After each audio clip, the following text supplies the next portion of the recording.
এবার তাহলে 9 নম্বর অঙ্কে আসি। 9 নম্বর অঙ্কটি হলো একটি বৃত্তের পরিধি একটি সমবাহু ত্রিভুজের পরিসীমার সমান, এদের ক্ষেত্রফলের অনুপাত নির্ণয় করো। তাহলে একটি বৃত্তের যে পরিধি সেটা হলো একটা সমবাহু ত্রিভুজের পরিসীমার সমান হবে, আর এখানে আমরা এদের ক্ষেত্রফলের অনুপাত বের করব। এদের ক্ষেত্রফল মানে এই বৃত্ত এবং সমবাহু ত্রিভুজ, এখানে দুইটা ক্ষেত্রের কথা বোঝা হয়েছে, একটি বৃত্ত আর একটি কিন্তু সমবাহু ত্রিভুজ। তো আমরা বৃত্তের ক্ষেত্রফল এবং সমবাহু ত্রিভুজের ক্ষেত্রফলের অনুপাতটি করব। তো দেখো কিভাবে করতে হবে। আমরা প্রথমে লিখি বৃত্তের ব্যাসার্ধ, এটা আমরা ধরে নিলাম, ধরি বৃত্তের ব্যাসার্ধ আমরা ধরে নিলাম আর। তাহলে এই বৃত্তের ক্ষেত্রফল কি হবে?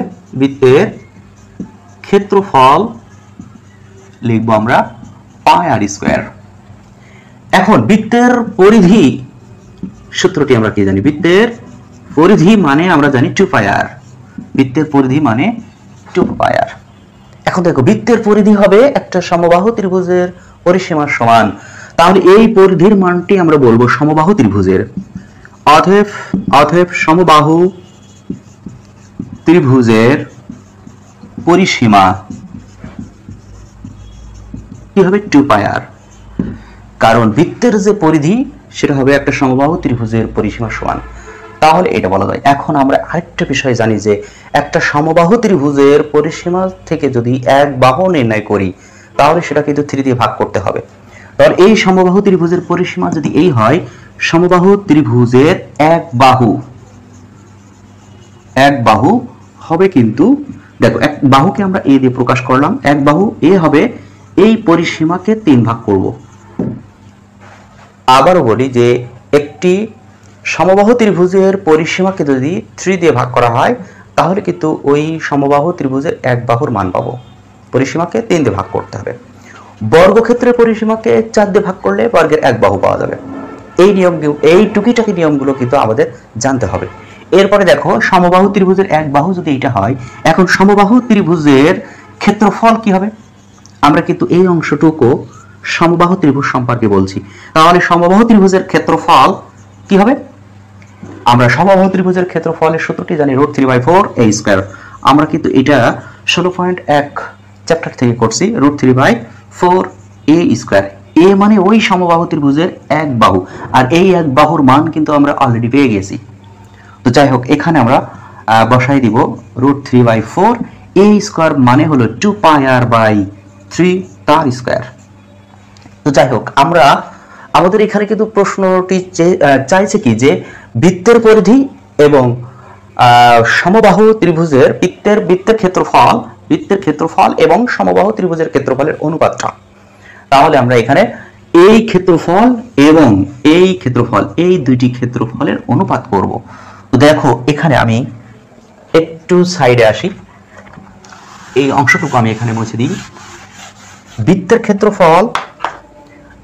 ক্ষেত্রফল এবং এই যে সমবাহু ত্রিভুজের ক্ষেত্রফলের অনুপাত করব। তাহলে আমরা কিন্তু বৃত্তের ক্ষেত্রফল ইস টু সমবাহু ত্রিভুজের ক্ষেত্রফল, এইটার অনুপাত আমরা বের করব। তো দেখো বৃত্তের ক্ষেত্রফলের সূত্রটি আমরা জানি পাই আর স্কয়ার। আচ্ছা, ইস টু অনুপাত মানে কিন্তু ভাগ। এবার আমরা সমবাহু ত্রিভুজের ক্ষেত্রফলটি লিখব। সমবাহু ত্রিভুজের ক্ষেত্রফল আমরা পেয়েছি √3/4 a স্কয়ার, মানে এই যে এখানে 2 পাই আর বাই 3 তার স্কয়ার। দেখো এখানে কিন্তু আমরা এদের অনুপাত করছি, এদের অনুপাত বলতে এখানে কাদের অনুপাত? বৃত্তের ক্ষেত্রফলের অনুপাত এবং সমবাহু ত্রিভুজের ক্ষেত্রফলের অনুপাত। তাহলে কি হচ্ছে দেখো, উপরে যেটা আছে সেটা রাখি, আমরা এই অংশটুকু ক্যালকুলেশন করি, নিচের অংশটা √3/4।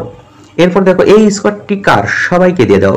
2 কে দিলে হবে 4, পাই কে দিলে হবে পাই স্কয়ার, আর কে দিলে হবে আর স্কয়ার, এবং 3 কে যদি দিই তাহলে আমরা পাবো 9।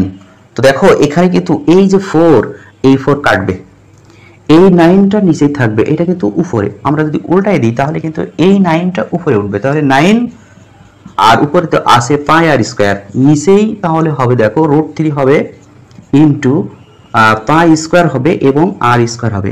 এখন উপর নিচে দেখো কোনটা কোনটা কাটছে, এই আর স্কোয়ার কাটবে, এই আর স্কোয়ারটা কাটছে, এবং পাই আর এই পাই যদি কাটে তাহলে কিন্তু এখানে একটা পাই থাকবে। আমি এইখানে আসি, দেখো উপরে তাহলে থাকছে শুধুমাত্র 9, আর নিচে দেখো √3 থাকছে এবং পাই থাকছে। তো দেখো এই 9 এর মধ্যেই কিন্তু 3 আছে, তাহলে এখান থেকে একটা 3 এবং √3 এই কাটবো আমরা এখান থেকে। তো দেখো 9 কে আমরা লিখতে পারি, কি লিখতে পারি, 3 গুণ 3, আর এখানে দেখো √3 গুণ পাই আমি রাখলাম। একটা 3 মানে আমরা জানি একটি 3 মানে দুইটা √3, তাহলে দুইটি √3 আমরা দিলাম। কেন দিলাম? কারণ নিচের √3টা কাটবো তাই। তাহলে নিচের √3 আর পাই থাকছে, দেখো √3 আর এই √3 কাটছে, তাহলে উপরে থাকছে 3√3 আর নিচে থাকছে পাই। তো দেখো এইটা ভাগ মানে কিন্তু এটা ইস্টু আকারে আমরা রাখবো, 3√3 ইস্টু পাই। তো দেখো এইটাই কিন্তু অ্যান্সার হবে, কারণ এখানে বলা হয়েছে বৃত্তের ক্ষেত্রফল এবং সমবাহু ত্রিভুজের ক্ষেত্রফলের অনুপাত, তাহলে অনুপাত মানে ইস্টু, এইভাবে আমরা এখানে অ্যান্সার